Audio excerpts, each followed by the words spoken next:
जी अस्सलाम वालेकुम जी, मैं ਤੁਹਾਡਾ ਆਪਣਾ ਵੀਰ ਮੀਆਂ ਦਿਲਦਾਰ। ਤੁਸੀਂ ਦੇਖ ਰਹੇ ਹੋ ਸੋਭਾ ਟੀਵੀ। ਅੱਜ ਸਿਸਟਰ ਹੁਣੀ ਜਿਹੜੇ ਸਾਡੇ ਨਾਲ ਮੌਜੂਦ ਨੇ, ਕਿਸੇ ਵੀ ਪਹਿਚਾਣ ਦੇ ਮੁਹਤਾਜ ਨਹੀਂਗੇ। ਤੁਸੀਂ ਇਹਨਾਂ ਨੂੰ ਲਾਜ਼ਮੀ ਦੇਖਿਆ ਹੋਏਗਾ ਟਿਕਟੋਕ ਤੇ YouTube ਤੇ। ਮਾਸ਼ਾਅੱਲਾ ਇਹ ਬਹੁਤ ਜ਼ਿਆਦਾ ਫੇਮਸ ਨੇ, ਬੜੇ ਜ਼ਿਆਦਾ ਵਾਇਰਲ ਨੇ ਔਰ ਪੰਜਾਬੀ ਕਲਚਰ ਨੂੰ ਪ੍ਰਮੋਟ ਕਰਦੇ ਨੇ, ਪੰਜਾਬੀ ਜ਼ਬਾਨ ਨੂੰ ਪ੍ਰਮੋਟ ਕਰਦੇ ਨੇ। ਉਹ ਜਿਵੇਂ ਕਹਿੰਦਾ ਕਿ ਸਾਡੀ ਮਾਂ ਬੋਲੀ ਆ ਬੀਬਾ, ਕੱਖਾਂ ਵਾਂਗ ਨਾ ਰੋਲ ਪੰਜਾਬੀ, ਪੜ੍ਹ ਪੰਜਾਬੀ, ਲਿਖ ਪੰਜਾਬੀ, ਗੈਰਤਮੰਦਾ ਬੋਲ ਪੰਜਾਬੀ, ਜਦੋਂ ਖਾਈਏ ਪੰਜਾਬ ਦਾ ਫਿਰ ਗਾਈਏ ਪੰਜਾਬ ਦਾ। ਔਰ ਮੈਂ ਯਕੀਨ ਕਰੋ ਇਹਨਾਂ ਦਾ ਇੰਟਰਵਿਊ ਇਸ ਲਈ ਇੰਨੀ ਦੂਰ ਚੱਲ ਕੇ ਕਰਨ ਆਇਆ ਕਿ ਇਹ ਸਾਡੇ ਕਲਚਰ ਨੂੰ ਪ੍ਰਮੋਟ ਕਰਦੇ ਨੇ। ਆਈਏ ਜਾਣਦੇ ਆ ਇਹਨਾਂ ਦੇ ਕੋਲੋਂ ਕਿ ਇਹਨਾਂ ਨੂੰ ਇਹ ਇਜਾਜ਼ਤ ਕਿੱਦਾਂ ਮਿਲੀ। ਪਿੰਡਾਂ ਦੇ ਲੋਕ ਤੇ ਜਿਹੜੇ ਹੁੰਦੇ ਹੋ ਇਹਨਾਂ ਚੀਜ਼ਾਂ ਦੀਆਂ ਇਜਾਜ਼ਤਾਂ ਹੀ ਨਹੀਂ ਦਿੰਦੇ। ਤੁਸੀਂ ਕੀ ਸੋਚ ਕੇ ਇੱਥੇ ਆਏ ਹੋ ਔਰ ਕਿੰਨਾ ਪੈਸਾ ਕਮਾ ਰਹੇ ਹੋ ਔਰ ਕਿੰਨੀ ਦੇਰ ਹੋ ਗਈ ਆ? अस्सलाम वालेकुम आपकी। वालेकुम अस्सलाम। अपना नाम? अज़रा इमरान। ਅਜ਼ਰਾ ਇਮਰਾਨ ਇਹਨਾਂ ਦਾ ਨਾਮ ਆ। ਇਹਨਾਂ ਦੇ ਸਾਰੇ ਅਕਾਊਂਟ ਵੀ ਅਜ਼ਰਾ ਇਮਰਾਨ ਦੇ ਨਾਮ ਤੋਂ ਆ। ਸਭ ਤੋਂ ਪਹਿਲਾਂ ਤੇ ਆਪੀ ਤੁਹਾਡੀ ਬੜੀ ਮਿਹਰਬਾਨੀ, ਤੁਸੀਂ ਆਪਣਾ ਕੀਮਤੀ ਵਕਤ ਦਿੱਤਾ। ਅੱਛਾ, ਕਿੰਨੀ ਦੇਰ ਹੋ ਗਈ ਆ ਤੁਹਾਨੂੰ ਇਹ ਕੰਮ ਕਰਦਿਆਂ ਸੋਸ਼ਲ ਮੀਡੀਆ ਤੇ? तकरीबन भाई मैनू 1 साल हो गया है। 1 ਸਾਲ ਹੋ ਗਿਆ ਤੁਹਾਨੂੰ ਸੋਸ਼ਲ ਮੀਡੀਆ ਤੇ ਆਇਆ ਨੂੰ। ਤੁਹਾਡੇ ਕਿੰਨੇ ਫਾਲੋਅਰ ਨੇ ਟਿਕਟੋਕ ਤੇ? टिकटॉक ते मेरा तकरीबन है 1.5 मिलियन। ਅੱਛਾ, 15 ਲੱਖ ਫਾਲੋਅਰ ਆ ਮਾਸ਼ਾਅੱਲਾ। ਤੇ ਇਹ ਤੁਹਾਨੂੰ ਕਿੱਦਾਂ ਆਈਡੀਆ ਆਇਆ ਵੀਡੀਓ ਬਣਾਉਣ ਦਾ? ਦੇਖੋ ਮੈਂ ਵੀ ਇੱਕ ਪਿੰਡ 'ਚ ਰਹਿਣ ਵਾਲਾ, ਤੁਸੀਂ ਵੀ ਪਿੰਡ 'ਚ ਰਹਿਣ ਵਾਲੇ ਹੋ। ਸਾਡੇ ਪਿੰਡਾਂ ਦੇ ਲੋਕ ਬੜੇ ਪਿੱਛੇ ਨੇ ਇਹਨਾਂ ਚੀਜ਼ਾਂ ਤੋਂ ਕਿ ਉਹ ਆਪਣੀਆਂ ਬੇਟੀਆਂ ਨੂੰ, ਆਪਣੀਆਂ ਬੀਵੀ ਨੂੰ, ਭੈਣਾਂ ਨੂੰ ਇਜਾਜ਼ਤ ਨਹੀਂ ਦਿੰਦੇ ਇਹਨਾਂ ਸਭ ਚੀਜ਼ਾਂ ਦੀ। ਤੁਹਾਨੂੰ ਕਿਸੇ ਨੇ ਰੋਕਿਆ ਨਹੀਂ? ਤੁਹਾਡੇ ਹਸਬੰਡ ਨੇ, ਤੁਹਾਡੀ ਫੈਮਿਲੀ ਨੇ ਤੁਹਾਨੂੰ ਮਨਾ ਨਹੀਂ ਕੀਤਾ ਇਹਨਾਂ ਚੀਜ਼ਾਂ ਤੋਂ? नहीं भाई, सब तो पहले तो हसबैंड की अगर गल करते तो उन्होंने माशाल्लाह मैनू इस बारे च काफ़ी ज़्यादा सपोर्ट की, बल्कि सारी सपोर्ट ही उन्होंने सी। गल्लां ते काफ़ी ज़्यादा तुहानूं पता है कि पिंडां च दी जिंदगी दे हवाले तुसीं बेहतर जानते होवोगे कि पिंडां वाले लोग तो नहीं छड्डदे कोई भी गल करन तो। उन्होंने काफ़ी ज़्यादा गल्लां कीतियां, रिश्तेदारां च भी काफ़ी ज़्यादा गल्लां होईयां कि इन्हां ने बगैरती शुरू कर ली, एक पिंड 'च रहिंदे आ एक औरत नूं सामने लैके आ रहे ने, इन्हां अंदर जरा हिया नहीं। इस तरह करके मेरे खामद नूं भी काफ़ी ज़्यादा गल्लां सुननियां पईयां, बाहर दे लोगां ने भी काफ़ी गल्लां कीतियां इन्हां नूं। देखो मैं तो एक घर रहने वाले सी ना, मैनू मेरे तक इन्नियां गल्लां नहीं आईयां जिन्नियां कि मेरे खामद नूं फेस करनियां पईयां। बल्कि अपनी फैमिली चो घर जो सस ससुर जिहड़े सन उन्होंने भी एक दो मतलब गल करना चाहिए कि तू अच्छा नहीं कर रहा, इनू लैके आ रहे हैं इस दुनिया 'ਚ। सोशल मीडिया 'ਚ तो वैसे ही औरतां जान ते हत्थों निकल जांदियां ने, इस तरह का कीता। लेकिन अलहमदुलिल्लाह मेरे खामद ने मैनू बहुत ज़्यादा भाई सपोर्ट की। बड़ी गल है जी, बड़ी। अच्छा, कोई देखो रिश्तेदार होंदे आ और कुछ रिश्तेदार ऐसे भी होंदे आ जिन्हां दी हर गल मननी पैंदी आ। कदे तुहाडी जिंदगी 'ਚ कोई ऐसा लम्हा आ गया होवे कि तुहानू इन्ना मजबूर कर देता भी तुसी सोशल मीडिया ਨੂੰ ਛੱਡ ਦਿਓ? नहीं भाई, मेरे वास्ते कोई ऐसा नहीं सी है जिन्हें मैंने क्या होवे।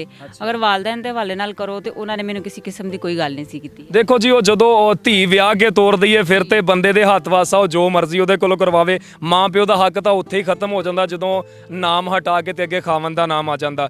ਅੱਛਾ, ਤੇ ਤੁਸੀਂ ਸਨੈਕ ਤੇ ਵੀ ਕੰਮ ਕਰਦੇ ਹੋ ਤੇ ਕਿੰਨਾ ਪੈਸਾ ਕਮਾ ਰਹੇ ਹੋ ਹੁਣ ਤੱਕ? सब तो पहले तो स्टार्ट ही जो मैं सोशल मीडिया ते अगर कहोगे ना किस प्लेटफॉर्म ते मैं सब तो पहले शुरू किया काम करना, वो मैं स्नैक वीडियो ते शुरू किया। ਅੱਛਾ ਅੱਛਾ, ਸਨੈਕ ਵੀਡੀਓ ਤੁਹਾਨੂੰ ਪੈਸਾ ਵੀ ਦੇ ਰਹੀ ਹੈ? स्नैक वीडियो तो फिलहाल तो कोई नहीं कमा। ਅੱਛਾ ਅੱਛਾ, ਮੈਂ ਤਾਂ ਕਿਹਾ ਵੀ ਇੰਨੇ ਵਾਇਰਲ ਨੇ, ਕੋਈ ਲੱਖਾਂ ਰੁਪਈਆ ਕਮਾ ਰਹੇ ਹੋਣਗੇ। ਇੱਕ ਸੱਚੀ ਗੱਲ ਆ ਕਿ ਉਹ ਕੋਈ ਪੈਸਾ ਨਹੀਂ ਕਮਾ ਰਹੇ।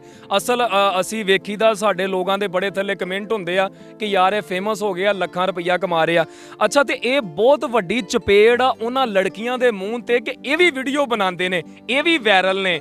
ਲੇਕਿਨ ਕਦੇ ਤੁਸੀਂ ਇਹਨਾਂ ਦਾ ਦੁਪੱਟਾ ਨਹੀਂ ਸਿਰ ਤੋਂ ਉਤਰਿਆ ਦੇਖਿਆ ਹੋਏਗਾ? ਕਦੇ ਕੋਈ ਐਸੀ ਚੀਜ਼ ਤੁਹਾਨੂੰ ਨਜ਼ਰ ਨਹੀਂ ਆਏਗੀ ਜਿਨ੍ਹਾਂ 'ਚ ਇਹਨਾਂ ਨੂੰ ਸ਼ਰਮਿੰਦਗੀ ਦਾ ਸਾਹਮਣਾ? ਔਰ ਯਕੀਨ ਕਰੋ ਮੈਂ ਖੁਦ ਇਹਨਾਂ ਦੀਆਂ ਬੜੀਆਂ ਵੀਡੀਓ ਦੇਖੀਆਂ ਔਰ ਬੜੀ ਮੈਂ ਕਾਬਲੇ ਗੌਰ ਜ਼ਰਾ ਗੌਰ ਕਰਕੇ ਵੀਡੀਓ ਦੇਖੀਆਂ ਕਿ ਯਾਰ ਕਦੇ ਐਸੀ ਚੀਜ਼ ਅੱਜ ਤਾਈਂ ਮੈਨੂੰ ਨਜ਼ਰ ਨਹੀਂ ਆਈ। ਅੱਛਾ, ਤੇ ਕੋਈ ਸਾਡੀ ਆਵਾਮ ਨੂੰ ਕੀ ਪੈਗਾਮ ਦੇਣਾ ਚਾਹੁੰਦੇ ਹੋ, ਸਾਡੀਆਂ ਅੱਜ ਦੀਆਂ ਬੇਟੀਆਂ ਨੂੰ, ਭੈਣਾਂ ਨੂੰ, ਮਾਵਾਂ ਨੂੰ?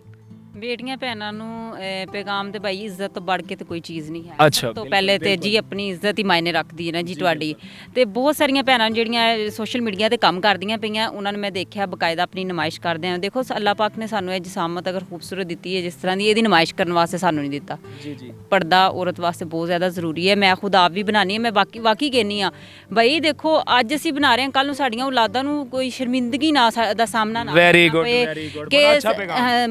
शर्मिंदगी ਦਾ ਸਾਹਮਣਾ ਨਾ ਕਰਨਾ ਪਏ ਕਿ ਸਾਡੀਆਂ ਮਾਂ ਸੀ ਜਾਂ ਵੀ ਮਤਲਬ ਇਹ ਸੋਸ਼ਲ ਮੀਡੀਆ ਤੇ ਕੰਮ ਕਰਦੀ ਰਹੀ ਤੇ ਇਸ ਬੇਹਯਾਈ ਦੇ ਨਾਲ ਕਰਦੀ ਰਹੀ ਹੈ। ਦੇਖੋ ਅੱਜ ਮੈਨੂੰ ਆਉਣ ਵਾਲੇ ਟਾਈਮ 'ਚ ਮੈਨੂੰ ਨਹੀਂ ਲੱਗਦਾ ਕਿ ਮੈਨੂੰ ਕਿਸੇ ਸ਼ਰਮਿੰਦਗੀ ਦਾ ਸਾਹਮਣਾ ਕਰਨਾ ਪਏਗਾ। ਬਹੁਤ ਅੱਛੀ ਗੱਲ ਕੀਤੀ ਜੀ। ਇਹ ਪੈਗਾਮ ਉਹਨਾਂ ਲਈ ਆ ਜਿਹੜੇ ਸਿਰ ਤੋਂ ਚੁੰਨੀ ਲਾ ਕੇ ਨੰਗਾ ਜਿਸਮ, ਹਾਫ ਜਿਸਮ, ਨੰਗਾ ਜਿਸਮ ਦਿਖਾਉਂਦੀਆਂ ਨੇ ਸਿਰਫ ਇੱਕ ਫੇਮ ਦੇ ਬਦਲੇ। ਇਹ ਸਾਡੀ ਸਿਸਟਰ ਸਾਡੇ ਨਾਲ ਬੈਠੀ ਹੋਈ ਆ, ਕਿਸੇ ਵੀ ਪਹਿਚਾਣ ਦੀ ਮੁਹਤਾਜ ਨਹੀਂ ਗੀ।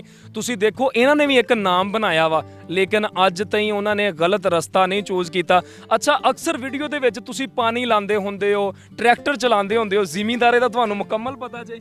ਹਾਂਜੀ ਭਾਈ ਇਹ ਨਾ ਅਸਲ 'ਚ ਮੈਂ ਵੀ ਇੱਕ ਜੱਟ ਘਰਾਣੇ ਤੋਂ ਤਾਲੁਕ ਰੱਖਦੀ ਹਾਂ ਮਾਸ਼ਾਅੱਲਾ। ਆਪਣੇ ਭਰਾਵਾਂ ਨੂੰ ਆਪਣੇ ਵਾਲਿਆਂ ਨੂੰ ਇਹ ਕੰਮ ਕਰਦੇ ਆ, ਅਸੀਂ ਦੇਖਿਆ ਜ਼ਮੀਨਾਂ 'ਚ ਉਹਨਾਂ ਨੂੰ ਆਂਦਾ ਸੀ, ਉਹਨਾਂ ਲਈ ਦੇਖ ਕੇ ਫਿਰ ਸ਼ੌਕ ਰੱਖਦੇ ਆ, ਕਦੀ ਕਦੀ ਉਹਨਾਂ ਦੀ ਹੈਲਪ ਕਰਵਾਉਣ ਦੀ ਕੋਸ਼ਿਸ਼ ਕੀਤੀ ਹੈ। ਅੱਛਾ, ਨਹੀਂ ਇਹ ਸਿਰਫ ਵੀਡੀਓ ਬਣਾਉਣ ਲਈ ਤੁਸੀਂ ਕੰਮ ਕਰਦੇ ਹੋ ਜਾਂ ਪਰਮਾਨੈਂਟ ਤੁਸੀਂ ਇਹ ਕੰਮ ਕਰਦੇ ਹੋ? ਨਹੀਂ ਨਹੀਂ ਪਰਮਾਨੈਂਟ ਨਹੀਂ ਮੈਂ ਕਰਦੀ, ਆਨੀ ਆ ਲੇਕਿਨ ਕਰਵਾਨੀ ਸਹੀ ਕੰਮ ਆ, ਜਿੰਨੀ ਦੇਰ ਮੈਂ ਕਰਵਾਣਾ ਹੈ ਕਰਵਾਣਾ ਹੈ permanent। ਅੱਛਾ, ਤੁਹਾਡੀਆਂ ਗੱਲਾਂ ਤੋਂ ਲੱਗ ਰਿਹਾ ਮੈਨੂੰ ਮਾਸ਼ਾਅੱਲਾ ਤੁਸੀਂ ਪੜ੍ਹੇ ਲਿਖੇ ਹੋ। ਆਪਣੀ ਕੁਆਲੀਫਿਕੇਸ਼ਨ ਕਿੰਨੀ ਸਟੱਡੀ, ਆਪਣੀ ਤਾਲੀਮ ਕਿੰਨੀ ਹੈ? ਮਾਸ਼ਾਅੱਲਾ ਮੈਂ ਨਾ ਐਮਏ ਇਸਲਾਮੀਅਤ ਕੀਤਾ ਹੈ ਅਰਬੀ 'ਚ। ਮਾਸ਼ਾਅੱਲਾ ਮਾਸ਼ਾਅੱਲਾ, ਵੈਰੀ ਗੁੱਡ। ਤੁਸੀਂ ਦੇਖੋ ਜੀ ਕਿ ਇੱਕ ਪਿੰਡ 'ਚ ਰਹਿਣ ਵਾਲੀ ਲੜਕੀ ਐਮਏ ਇਸਲਾਮੀਅਤ ਸਾਡੇ ਨਾਲ ਬੈਠੀ ਹੋਈ ਹੈ ਔਰ ਬਹੁਤ ਅੱਛੇ ਕਲਚਰ ਨੂੰ ਪ੍ਰਮੋਟ ਕਰ ਰਹੀ ਹੈ ਤੇ ਬੜਾ ਚੰਗਾ ਲੱਗਾ ਜੀ ਇਹਨਾਂ ਦੇ ਨਾਲ ਗੱਲ ਕਰਕੇ। ਔਰ ਇਹਨਾਂ ਨੇ ਪੈਗਾਮ ਵੀ ਦਿੱਤਾ ਜਿਹੜੀਆਂ ਅੱਜ ਦੀਆਂ ਲੜਕੀਆਂ ਫੇਮ ਦੀ ਖਾਤਰ ਕੀ ਕੁਝ ਕਰ ਰਹੀਆਂ ਨੇ ਤੇ ਉਹਨਾਂ ਲਈ ਇਹ ਬਹੁਤ ਵੱਡਾ ਥੱਪੜ, ਬਹੁਤ ਵੱਡੀ ਚਪੇੜ ਆ। ਇਹਦੇ ਨਾਲ ਇਜਾਜ਼ਤ ਦਿਓ, ਆਪਣੇ ਵੀਰ ਮੀਆਂ ਦਿਲਦਾਰ ਨੂੰ ਦੇਖਦੇ ਰਹੋ ਸੋਭਾ ਟੀਵੀ। ਉਮੀਦ ਕਰਦੇ ਵੀਡੀਓ ਚੰਗੀ ਲੱਗੀ ਹੋਏਗੀ। ਅੱਲਾ ਹਾਫਿਜ਼।